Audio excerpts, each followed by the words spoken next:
Bom, temos aí, para o caso dos receptores, o desenho abaixo representa o circuito elétrico composto por resistores ôhmicos, né? São resistores onde as leis de Ohm são mais favoráveis a serem estudadas. Um gerador ideal e um receptor ideal. A potência elétrica dissipada, que eu vou colocar até aqui, é quanto, né? Ele quer saber a potência elétrica.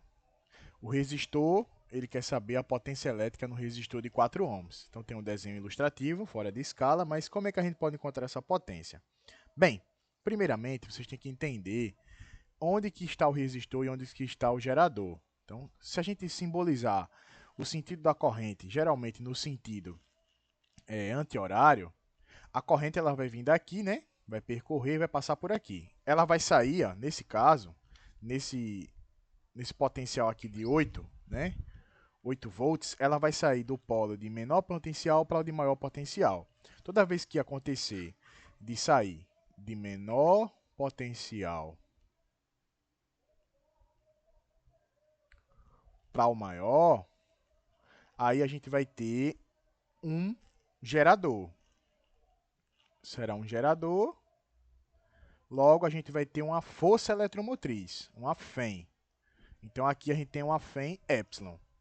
Nesse caso aqui, a corrente ia vir, geralmente, a barrinha preta aqui vai representar o positivo e o tracinho aqui o negativo, ou seja, aqui vai ser positivo e aqui vai ser negativo.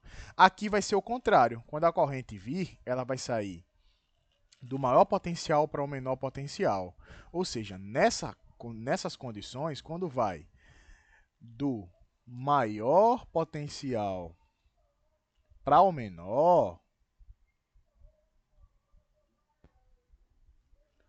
do maior para o menor, a gente vai ter uma força contra-eletromotriz, que a gente pode chamar de força contra-eletromotriz, né? E aí, geralmente, a gente vai considerar isso aí como uma força eletromotriz do receptor. Aqui, no caso, seria para o receptor e aqui seria para o gerador. Ou seja, aqui vai ser um epsilon linha do receptor e aqui vai ser o epsilon do gerador.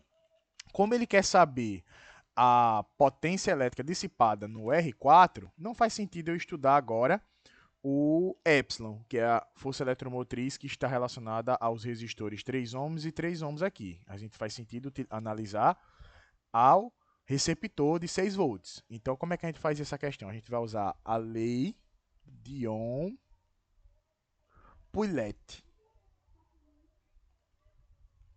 que é o quê? A força contra-eletromotriz ela vai ser igual à diferença, né? No caso, a força contra-eletromotriz não. A corrente, perdão. A corrente ela vai ser igual à força eletromotriz menos a força contra-eletromotriz dividido pela soma dos resistores. Digamos que a gente, no caso aí, a gente tem 3 resistores, então seria R1 mais R2 mais R3. O epsilon é 8 volts. O epsilon linha é 6 volts. R1, R2 e R3, a gente tem 3 ohms, 4 ohms e 3 ohms. Então só é somar, fazer a operação e substituir os valores. A força eletromotriz, a gente definiu, 8 volts. A força contra-eletromotriz, a gente achou aqui 6 volts. R1, 3. R2, 3. R3, 4. Então aí nós vamos ter 8 menos 6 vai dar 2. 3 mais 3 vai ser 4, 6. 6 mais 4 dá 10. Quando a gente faz a divisão, a gente encontra um I, uma corrente de 0,2 amperes. Porém, a questão quer saber a potência, e nós vamos poder utilizar a potência aplicada aos resistores. Potência é igual a I ao quadrado vezes R. No nosso caso, o I vai ser 0,2 ao quadrado vezes a resistência R. Como a gente está querendo analisar para o resistor R4, vai ser vezes a resistência R4. Quanto é que vale o resistor R4? 4 ohms. 0,2 ao quadrado vai dar 0,04. vezes 4. Aí vai dar 0,16 watts. Essa é a potência. Qual é a alternativa? Letra A. Ok? A próxima diz: o diagrama U versus I a seguir representa a dependência da corrente elétrica com a diferença de potencial medida nos terminais de um receptor elétrico num circuito simples.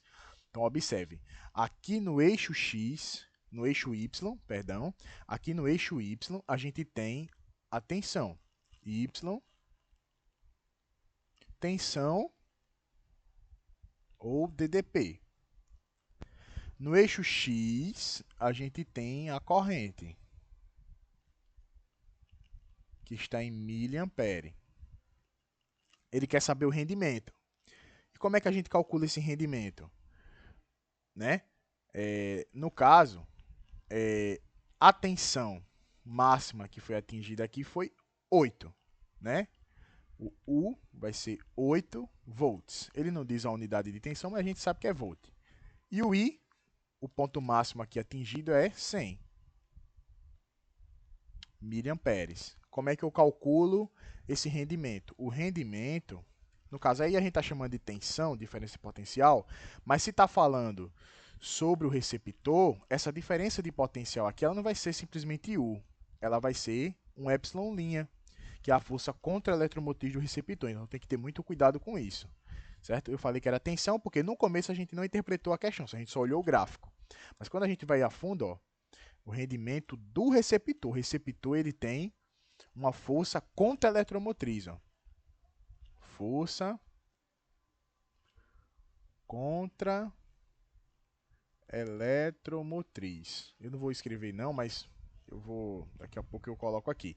Aí o que é que acontece? O rendimento ele é a força contra-eletromotriz dividido pela tensão. Certo? A força contra-eletromotriz, nesse caso,